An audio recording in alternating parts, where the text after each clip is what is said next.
All right, welcome back inside our proactive newsroom. And joining me now is Anthony Ginsberg. He is the CEO of Gins Global Index Fund. And Anthony, it's great to see you again. How are you? Great to be with you, Steve. Very good. Yeah, excited to talk a bit more about the Gins Global Tech Megatrend ETF. And I think first out of the gate, we can talk a little bit about how the fund is set up, because I think that's a key part to the success that you've seen. Because you're basically listed of entities all over the world, and that's a big part of this, right? Sure, I think there are three key elements to our success. Unlike NASDAQ, all these very narrow, top-heavy products out there, particularly in the tech space, we're equally weighted. So that's really helped us, Steve, over the last couple of months. Also, secondly, the global nature of the fund. We're actually got a decent Asian exposure, which is around 20%, primarily between some of the Chinese holdings that have done real well. That's about 10%.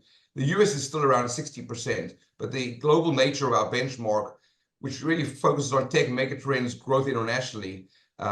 Places like South Korea and Japan are big into robotics, and Trump's policies, actually, the onshoring, believe it or not, is actually going to be helping a number of our underlying entities, that the automation, the AI, the robotics, that will probably help some of this reshoring that's going to occur in the US. So we don't think American factories are already set up to just hire a bunch of workers. They're going to actually have to automate. So a lot of the tech megatrends that are occurring, including issues with tariffs, doesn't necessarily impact us as negatively as many industrial type of companies.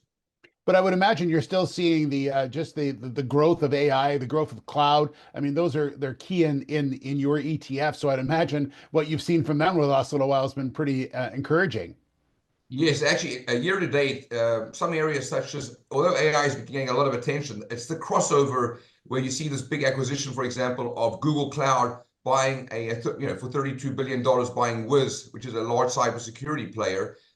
You're seeing a lot more M&A activities since Trump took over. So lower taxes, less red tape, more friendly SEC appointments, and also the Federal Trade Commission appointments are actually unleashing animal spirits. So we see a number of our holdings below the mega cap areas benefiting from M&A activity. Interestingly, Steve, our mega cap, or that Mag 7 component that dominates other products in the tech space, sometimes up to half of their weightings are just in 7 to 10 stocks.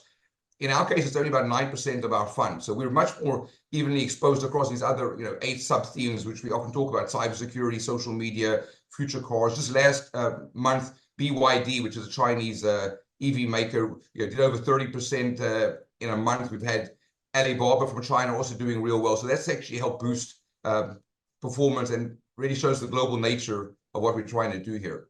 Yeah, and Anthony, do you look at other potential companies to add into the ETF as well? Are you looking at a lot of different places all over the world and seeing what everyone's up to and the potential for that down the road? Yes, actually, it's a rules-based index, Steve. So we actually have 15 of the key or top leaders across, whether cybersecurity or AI or future cars, gene therapy, social media, digital entertainment. And what's happened this year is there's been a switchover. We've found areas such as digital entertainment using a lot of AI.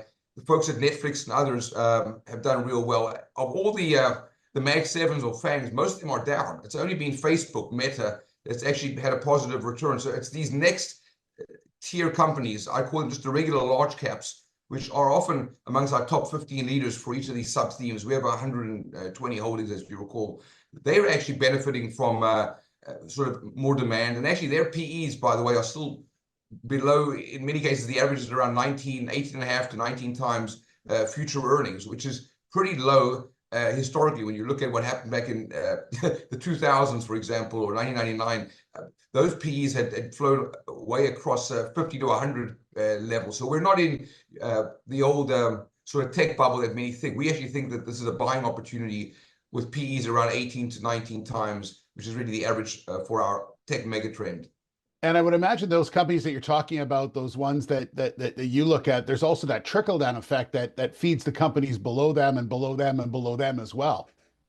Yes, but I think animal spirits have returned. And interestingly enough, although there have been a few wobbles the last few weeks, we looked at our own fund and some of the other holdings. They seem to have reached a bottom in the last, I'd say, week to 10 days. And so we're actually still up about 17% over 1 year.